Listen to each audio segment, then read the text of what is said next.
Running a business comes with a lot of what ifs, but luckily there's a simple answer to them. Shopify.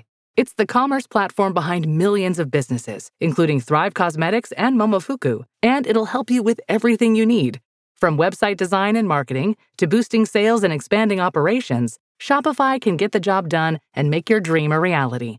Turn those what ifs into... Sign up for your $1 per month trial at shopify.com/special offer. Hi, it's Eva Longoria, and let's be real. After 40, we should ask for more from our skincare. I swear by Revitalift Triple Power Moisturizer by L'Oréal Paris. With vitamin C, pro-retinol, and hyaluronic acid, it reduces my wrinkles, firms, and brightens. And it's not a procedure. It's just a hardworking moisturizer. Revitalift Triple Power Moisturizer by L'Oréal Paris. Grab it today in fragrance-free or with SPF 30. Available at your local Target. Hi, this is Nicole Cannon, sleep expert with Mommy's Bliss, and you're listening to me on That's Total Mom Sense. When I start working with families, their children are having a lot of trouble falling asleep on their own, whether it's a parent that needs to stay in their 3-year-old's room for an hour until they fall asleep, or it's a slightly older child that's running around, can't settle. The biggest issue is that they are having trouble falling asleep. As moms, we often wonder, am I doing enough for my kids? I'm here to tell you, you are super mama. That's because we have an undeniable superpower, our intuition, and it never steers us wrong. I call it our mom sense. Hi, I'm Kanika Chadda Gupta, and I'm the host of That's Total Mom Sense. I'm a journalist, entrepreneur, wife, and mom of 3, twins plus 1. Now, if I had $1 every time I heard, gee, you have your hands full. On my podcast, I interview influential moms from various industries and cover topics that all first-time parents grapple with, from getting your baby to sleep to screen time allowance, your new normal in your marriage, and how to dedicate time to yourself. Learn and laugh along with That's Total Mom Sense. Today's episode is brought to you by Mommy's Bliss, a trusted mom-created brand that for the last 20 years has developed a variety of safe and gentle baby and children's supplements and products for pre- and postnatal moms. Mommy's Bliss products include a cough relief line, digestive support such as gripe water and gas drops, probiotics, immunity support, vitamins, and now kids' sleep products. My family has believed in the benefits of gripe water for generations, since key ingredients include organic ginger extract and organic fennel extract, which is a staple in Indian home remedies. Ever since my twins were infants, I've been using Mommy's Bliss gripe water to settle their tummies so they could have a restful night, and I could get some sleep too. Save $3 on any Mommy's Bliss sleep product when you log on to Mommy's Bliss, spelled mommysbliss.com/sleep. An age-old problem we face as parents is getting our kids to sleep. We have to deal with regressions, getting our kids on a schedule so their routines, daylight savings, traveling, and today we're going to learn the tools that we can implement to help our toddlers fall asleep and stay asleep. I am joined by Nicole Cannon, who is a certified sleep consultant, founder of Sleepy Mama, wife and mom of 3 kids, ages 7, 5, and 3. Get this, with her 4th child on the way. She has worked as a nanny, babysitter, and baby planner, and in 2012, she completed the Maternity and Child Sleep Consultant course through the International Maternity Institute to become a member of the Association of Professional Sleep Consultants. Through this certification, she has been educated on numerous methods that help families get more sleep. She looks at sleep holistically and addresses all elements in a child's day-to-day life that may be preventing him or her from sleeping well. She recently completed a certification in infant mental health and a course in maternal mental health. Her goal is to be sensitive to both the mother and the baby during the sleep work process. However, the biggest change came when she welcomed her son in February 2013. From the start, her son was a terrible sleeper. So suddenly, Nicole was one of those sleep deprived parents, and she never imagined how hard it would be going through sleep issues firsthand. Thus, during one morning of sleep deprived delirium, Sleepy Mama was born. Nicole is here to not only help you and your loved ones get better sleep, but also to let you know that you're not alone. Part therapist, part sleep consultant, this Sleepy Mama will work with you for a healthier, happier, well-rested family. Nicole, it is a pleasure to have you on the show today. Thanks so much for having me. Absolutely. So let's start with the science of sleep. Can you tell us about circadian rhythms and REM and what it all means? Sure. So a big misnomer surrounding children and sleep is that it's a one size fits all thing. You sleep train your child when they're a baby and suddenly they're going to sleep through the night for the rest of their lives. And that's just not the case because there's actual science backing our sleep cycles, our rhythms. So the biggest one we look at in terms of sleep is circadian rhythm. That is the rising and the setting of the sun. It is why most children and infants even fall into a pattern of waking up around 7 every day and going to bed around 7 p.m. every night. And that is because it is all governed by our Earth's rotation and nature, to be honest with you. So circadian rhythm is a huge factor in sleep of all ages, even adults, although we often ignore it for ourselves. In addition, when we're talking about older children, in this case, meaning toddlers, have predictable sleep cycles, much like adults. They're just shorter. So in those sleep cycles, we go from light sleep. Well, part of that light sleep is rapid eye movement. This is where our dreams occur. It is where, children can still easily be disturbed, followed by deep sleep. And once we are in deep sleep, we then come back out and eventually get into light sleep again. And that is a complete sleep cycle. So the sleep cycles vary in terms of length. An adult sleep cycle is about 90 minutes. And an infant sleep cycle is about 45. The toddlers are somewhere in the middle. Every child is very different, but a sleep cycle is really how a child is sleeping throughout the night. So there will be stages of wakefulness and being awake because they're coming out of their sleep cycle and transitioning into the next one. That's the two real scientific bases behind sleep. That makes a lot of sense. What are some of the sleep issues that you've encountered through your work? When I start working with families, their children are having a lot of trouble falling asleep on their own, whether it's a parent that needs to stay in their 3-year-old's room for an hour until they fall asleep, or it's a slightly older child that's running around, can't settle. These children, the biggest issue is that they are having trouble falling asleep. That is closely followed by night wakings. So night wakings can sometimes go hand in hand with falling asleep.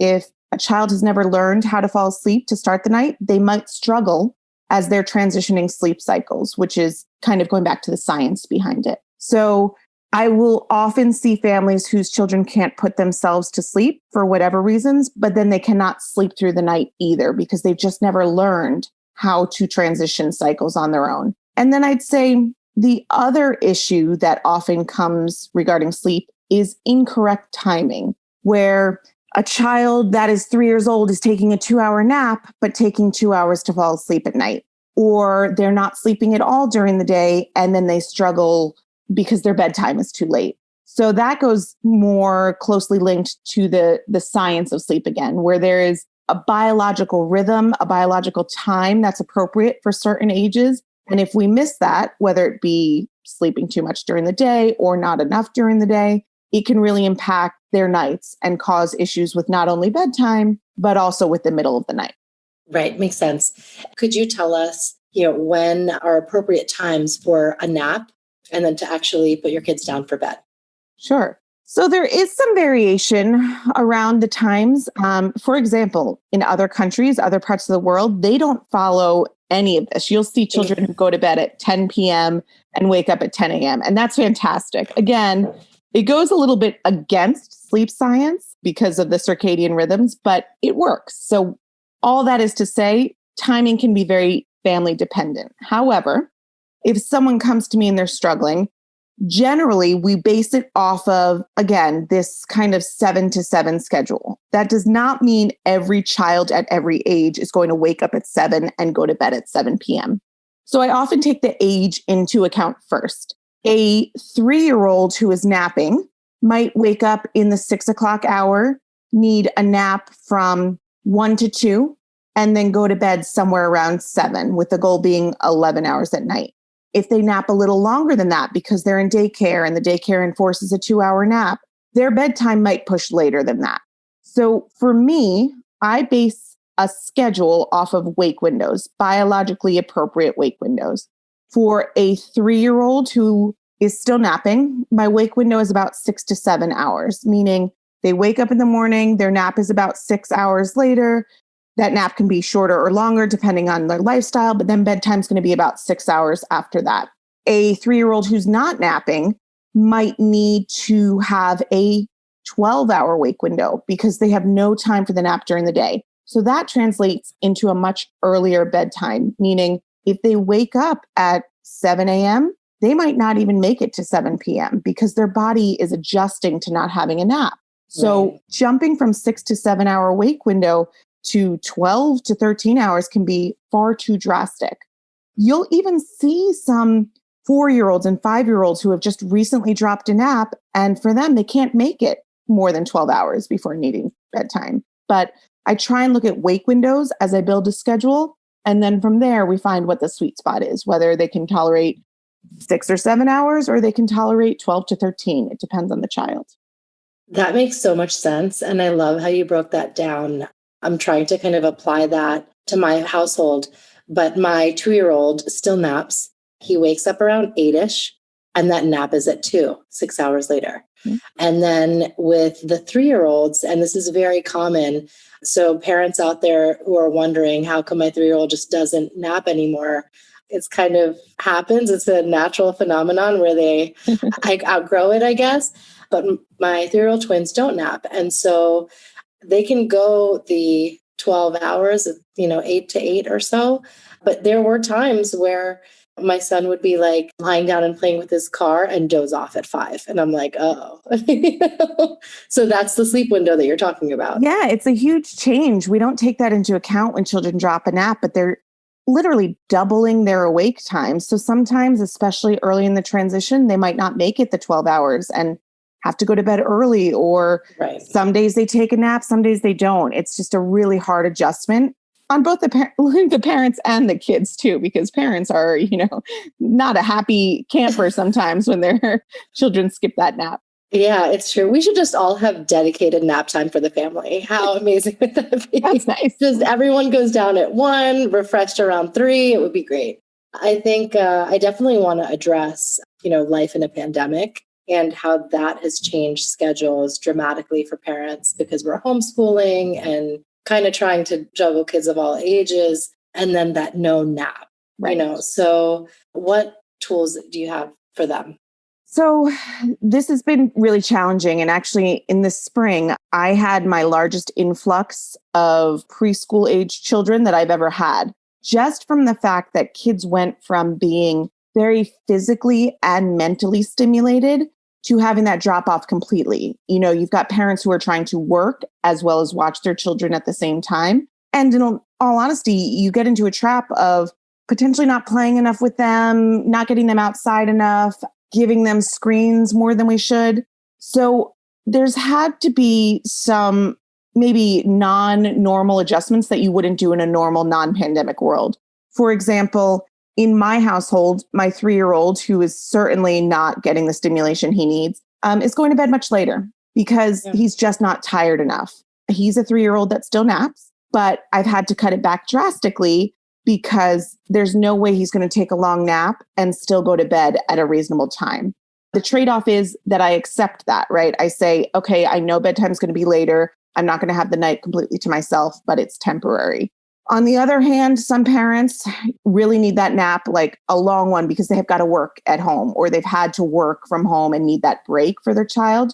So it kind of falls in the same line. You're not going to be able to get the same bedtime you previously had. And it's nothing your child has done. It's because they're just not tired enough. So what I've tried to instill in clients during this time is trying to manage our expectations as a parent, but also try and bring in a very regular, calming bedtime routine to kind of refocus before we're trying to put them down for sleep. Sometimes it might entail actually getting our kids outside for a little bit, running them around in the afternoon, and then getting them in, dimming the lights. We can talk about this, but trying to create the ideal environment for sleep after we've done like a crazy afternoon, just to kind of balance getting them some stimulation and then reining it back in before bedtime. So how do you say we break it up? Like the, physical exertion and that activity happens early on, then mealtime, then, nap, and then again, once they awake, and then the same pattern for nighttime? yeah, if parents have the ability, I would suggest getting out kind of early in the morning, because again, if we're looking at circadian rhythm, it's dictated by sunlight. So we want to get them out after breakfast, get out into sunlight, use up some of your energy then, bring it back in, calm down, do a mini routine, such as bringing them into their room, reading them a couple of books, perhaps turning on white noise and putting them in for rest time or nap time. If they're refusing to nap, we offer rest time, which is an hour of playing calming games or toys in their room by themselves.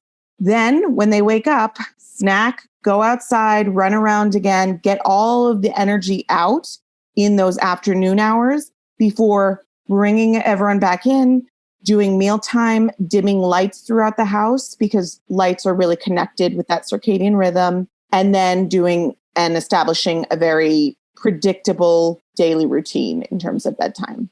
In terms of the routine I'm looking for, when I tell parents, you need a bedtime routine, it's that I want the same thing every single day so that a child knows what to expect. Children thrive on routine. They don't do great if every day looks different. So my ideal routine is coming upstairs after they've had, their dinner, they've played a little bit, lights are dimmed throughout the house, screens have been off for at least an hour because blue light from screens can delay our melatonin production. So we want to make sure that the screens have been turned off. And then we go up and do bath, or if we're skipping bath, maybe just some lotion, get them pajamas, brush teeth, bring them into the bedroom, read a couple of books. I usually say about 3. And then we shut off the lights, maybe sing songs for a little bit before considering it bedtime. I love that. Now let's talk about melatonin, as you mentioned, and cortisol and serotonin. Sure. So tell us about what's happening with those hormones and stuff of ours. Sleep is regulated by hormones. There's multiple hormones, but the ones that I like to talk about the most in terms of sleep issues, falling to sleep, are melatonin and cortisol. Melatonin is our hormone that is directly responsible for sleep. It is triggered by light, and it has to rise to a certain point to make you feel tired enough to sleep. I always say dimming the lights is a great way to start. It's easier at this time of year that we're getting into because it's going to be dark earlier. But if we were in the summer, let's say, you'd want to start closing shades, turning off artificial light so that the body's natural production of melatonin could increase. And it has to reach a certain level for a child or an adult to feel tired. Melatonin then keeps us sleeping for most of the night. It is the hormone that's responsible for keeping us asleep. When we get to the early morning hours, say 4 or 5 a.m., the melatonin starts to drop off and is replaced with bits of cortisol as well as serotonin. Cortisol is actually a stress hormone. So that hormone is responsible for helping us wake up. Serotonin is as well. That's our happy, feel-good hormone. So those rise in the early morning to kind of get us out of the sleep state into wakefulness. With cortisol, however, it works opposite to melatonin in that if the cortisol is too high, specifically before bed, we have a lot of trouble regulating sleep. Cortisol will often spike if a child is overtired or an adult is overtired, if it has been a stressful day, if you've got too much going on in your central nervous system, the cortisol is high. And when cortisol is high, our body goes into that fight or flight response. It's the stress hormone. So our body thinks it's under attack and can't then settle enough to get into a deep sleep. So it's really important to know that we need melatonin to rise to sleep. And if we have too much cortisol, it's going to be very complicated for our melatonin levels to get where they need to be. That makes so much sense. Is there any remedy that we can use to help balance our kids' melatonin and cortisol levels? We all love a legendary comeback, and Degree Original Cool Rush is back and better than ever. Cool Rush isn't just a scent, it's a movement, a fan favorite that delivers bold, fresh vibes and all-day sweat protection. Whether you have a man that spends hours in the gym, heads into the office early, or is just trying to stay fresh on a long day, Cool Rush has their back. Head to your local Walmart or Target and grab Degree Cool Rush, the fan favorite scent from the world's #1 antiperspirant brand. I turned off news altogether. I hate to say it, but I don't trust much of anything. It's the rage bait. It feels like it's trying to divide people. If we got clear facts, maybe we could calm down a little. NBC News brings you clear reporting. Let's meet at the facts. Let's move forward from there. NBC News, reporting for America. So as we're talking today a bit, there are melatonin supplements that can be used if you have a temporary issue with natural melatonin production. So Mommy's Bliss has just put out their new sleep line, which is a bunch of children's products with melatonin in them. And melatonin can be used in conjunction with a healthy routine temporarily to kind of relieve some of that pressure on the body and then increase the natural melatonin production of the body to help a child drift off to sleep if they're really struggling, whether that be, from travel, from something that has happened in their life that is created like a great stress response. So the melatonin is a product that you can use to increase natural melatonin production. That's wonderful. And it's given in a safe dosage for kids 3 and up? Yes, 3 and up. It is not meant to be used at all with infants or younger toddlers. Okay. Yeah, no, that makes sense. So how do we deal with a sleep regression? And actually, firstly, when do they often occur in toddlers? So a regression can truly happen at any time. Like, that's the misnomer. Sleep books and sleep experts will lead you to believe that a regression is strongly linked to a certain age. But the reality is, once we get to toddler age, a regression can happen for various reasons. It could happen when a child's going through something in school or daycare. It can happen when, something has happened in your family life that triggered a response from them. It could happen when they're having night terrors or nightmares, which are completely biologically normal responses based on their age, but it can create fear around sleep that they didn't previously have.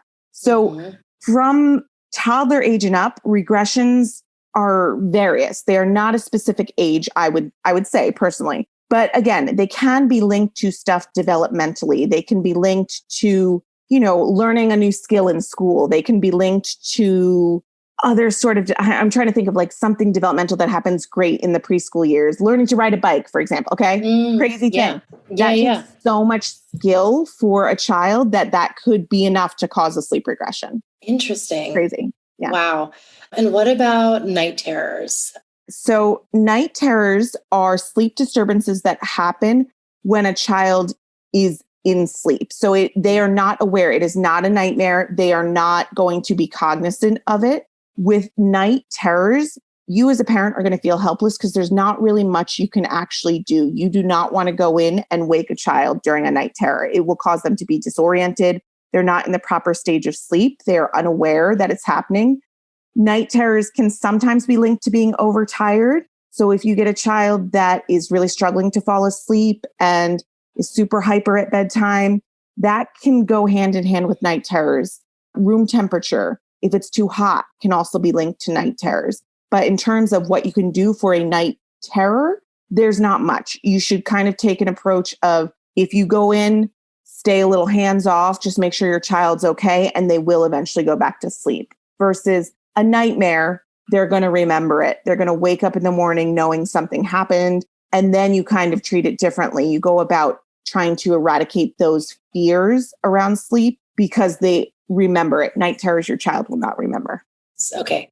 Digestive issues. They might have eaten something that made them feel gassy. And this is not to be confused with colic that occurs in babies. Yeah. Are there, Mommy's Bliss products out there that you recommend for that? So my kids have food issues, a lot of food intolerances. And I have always used gripe water for digestive issues. Even now with my older children, I don't know if it's as effective as it was when they were babies, but we use gripe water religiously because like you have mentioned, it's got ginger in it, it's got the fennel, and those are all really good things to ease digestion. So digestion plays a huge part in sleep, and it's often overlooked by families because you assume, oh, a child's just going to eat and go to bed and they're fine. But the reality is, if a child eats something off or eats too close to bedtime, their digestion is going to be taking place in the middle of the night when you want them to be sleeping soundly. And if they eat something that's jarring to their system, whether it be, I don't know, too much tomato sauce or too much cheese, it's going to really cause trouble with sleep. So I'm still a big fan of using gas drops and gripe water, even with my older children. Okay, what about daylight savings and just getting their schedule to stay on track? Because that throws everybody off. But then when you have the 7 to 7 schedule, you're like, now we are an hour back or an hour ahead. Right. So fall is the hard one. Falling back is a really tricky time for us to adjust schedules because what happens is we essentially have to get our children who are already probably pretty tired around 7, 8 p.m. to sleep in the morning. And just telling them to sleep in doesn't work for them. So we have to shift an entire schedule later by an hour, meaning bedtime has to go later. Their meals have to go later. Their wake up time will follow, but it's going to be the last piece in the puzzle. So when we fall back on the clock, meaning instead of it saying 7 a.m. on the clock in the morning on Sunday, of daylight savings, it's going to say 6 a.m. We want to make sure that that day we immediately push on to our new timing. This is easier with children than it is with babies, but you don't want to then offer them breakfast an hour earlier and offer nap time an hour earlier, because if you continue to do everything based on the ideal schedule that you would want them to, or the schedule that you had before, won't adjust to the new timing. So you got to really push them so that it says on the clock, 12 o'clock, it's lunchtime. Don't let them eat at their old time because they won't do it correctly. Spring is easier in that when you spring forward, you are just going to lose an hour of sleep overnight, meaning you can, instead of letting your child sleep in the morning, you wake them up. So if it says 8 o'clock, that's really your 7 o'clock. You've got to wake them up. But spring is a really good time to actually use melatonin supplements because that is a time when your child's not going to be tired. You want them going to bed at 7 p.m. and they're not going to be tired. That's the time when you want them to go to bed on the earlier side. Fall is when you want them to stay up later. So it's the catch-22. It will take about a week for their bodies to regulate. So just know that if you're trying all these things and you're pushing them to the new schedule based on the clock, it can still take a week. It's really hard to get on a new time, much like if you traveled across time zones. Right. That makes so much sense. Which brings me to traveling. So how do you recommend getting our kids to adjust?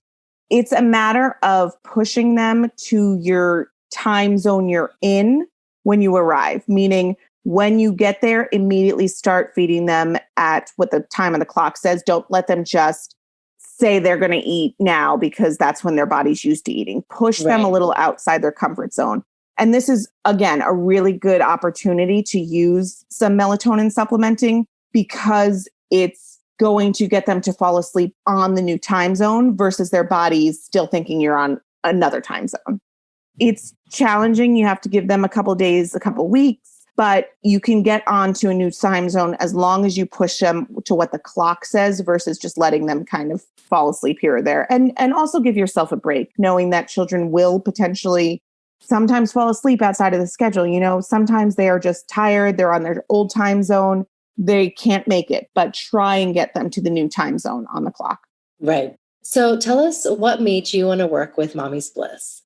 Like I mentioned, I have children with food issues. And from the moment my oldest was born, we knew something was off. And I vividly remember the time that I would stumble, because I lived in an apartment, stumble down the hall to my kitchen and get the Mommy's Bliss out of the cabinet, the gripe water, because it was the only thing that would settle his stomach. So it started for me with gripe water. It started with that holistic product. It started with knowing that I could give it safely to my very young baby.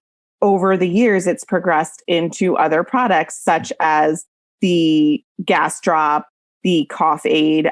I've actually been taking the prenatals for my entire pregnancy, which I love more than any prenatal I've ever tried. And their DHA gummies taste like the Dots candy from back in the day. So I just if there wasn't a limit on them, I would just keep eating them. Yeah. So I really stand behind their products, and they are used throughout my family. So when I was approached by Mommy's Bliss, it was so easy for me to decide to join in a partnership because I just love the products myself.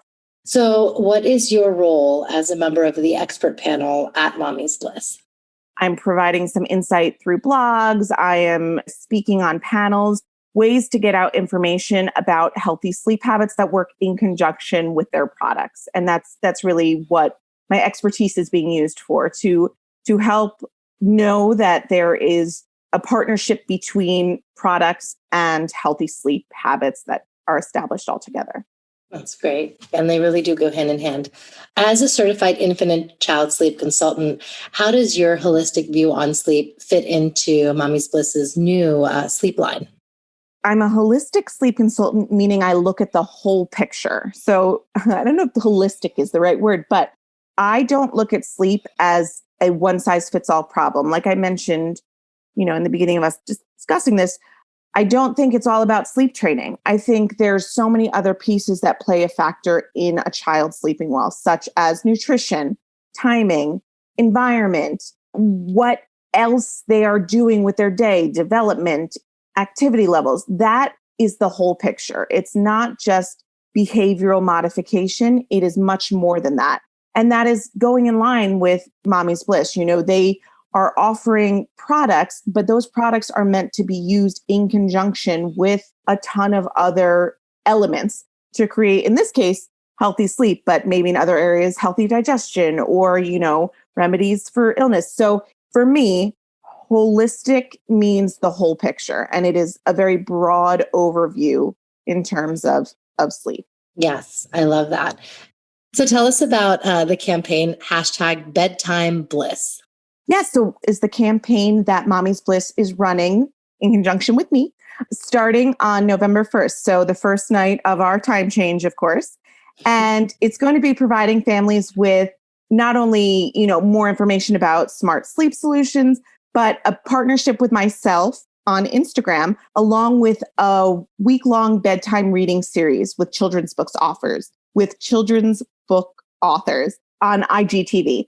That will be the week of November 16th. So the campaign will start running on November 1st. There will be lots of information provided. And then we will have the week of authors reading the books. There's also going to be a giveaway with a chance to win a one-on-one sleep consultation with myself, Sleepy Mama, and the new products and a selection of bedtime reading books as well. Amazing. I love it. I wanted to ask you, what was a mom sense moment that you've had with any of your 3 children that you're like, I decided to do this and, it steered me on the right path? I'd say the biggest mom sense moment I had was with my second son. This actually goes back to digestive issues, as I've mentioned already a couple times. He was not growing well, and there were a lot of red flags for me that kept getting pushed off by our pediatrician at the time. They kept saying I was making it up. It was all in my head. That the reason he wasn't growing well was because I was breastfeeding him. And I really pushed to see specialists, to get in with different doctors. And it turns out my son had a rare food issue.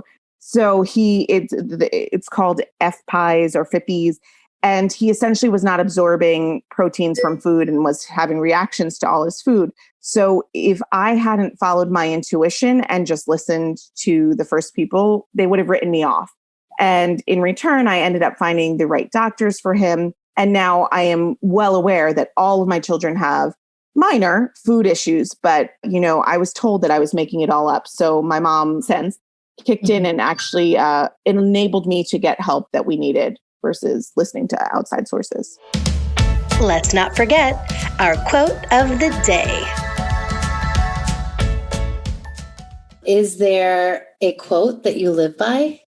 It's not so much a quote as I sing lyrics in my head. So I have 3 boys. Life is pretty insane, especially in a pandemic. So I end up singing Frozen to myself all the time. And I just sing Let It Go because you know what?